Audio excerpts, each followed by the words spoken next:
Hello, and welcome to my YouTube channel. This is Caster Gets Crafty, and it really means a lot that you clicked on this video. I hope you stick along as I adventure onto this journey of the world of dioramas and the art of what is diorama. I start off with some sheets of foam board that I cut from a larger sheet of foam board, and I use a glue gun with what I thought to be glue is actually silicone, a silicone adhesive. I tried to layer them all on top evenly as I place them one on top of the other. It might not look too pretty right now, but once I use my hot wire to get into this foam board, it's going to look a lot better.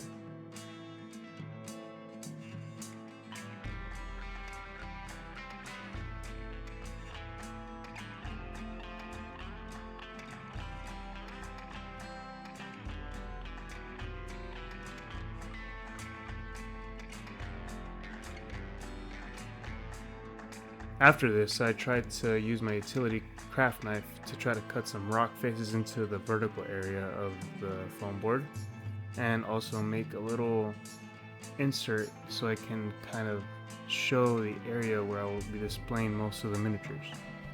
Well, now I'm going to start using some plaster and some Mod Podge, some very common crafting and artistic type of materials that are usually sold at most hobby stores, to try to lay down a little bit of a foundation on top of my foam board so that I can easily add texture and paint it.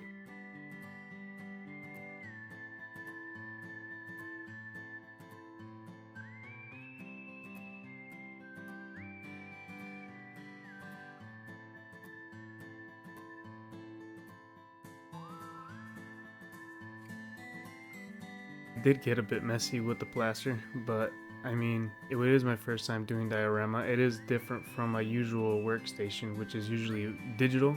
So I think it's okay for me to, it'll be a little bit messy when it comes to the diorama, for my first time anyway.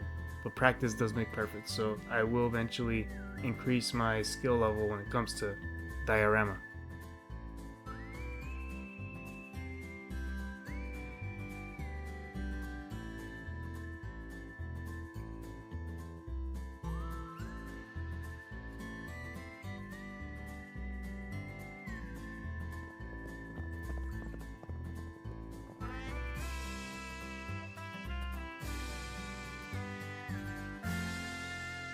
Well, at this time, I think it's a good enough time to start adding some texture in the form of rocks and pebbles to give it just a little bit of volume to the diorama.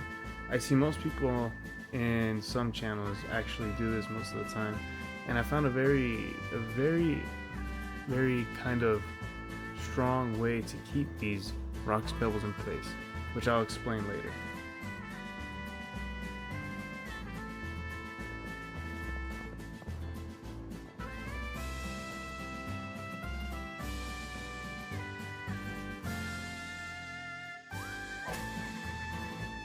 I also added a bit of flocking, and then after I added the flocking, I used something what is known as watered down white glue and some isopropyl alcohol to kind of keep it locked down in place.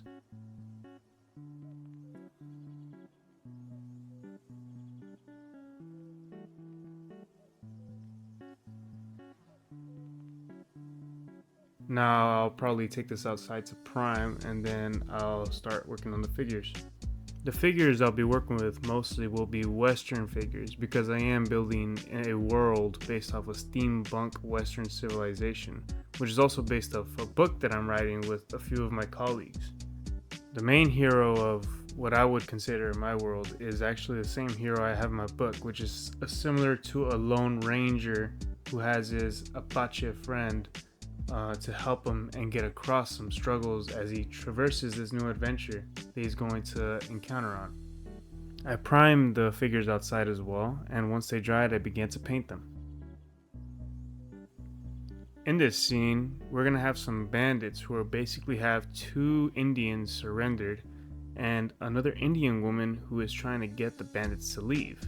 And the Indians surrendered because they were defeated by the bandits, but there's another Indian, one of the Lone Ranger's friends, who is actually aiming at some of these bandits, as well as our hero, the Lone Ranger.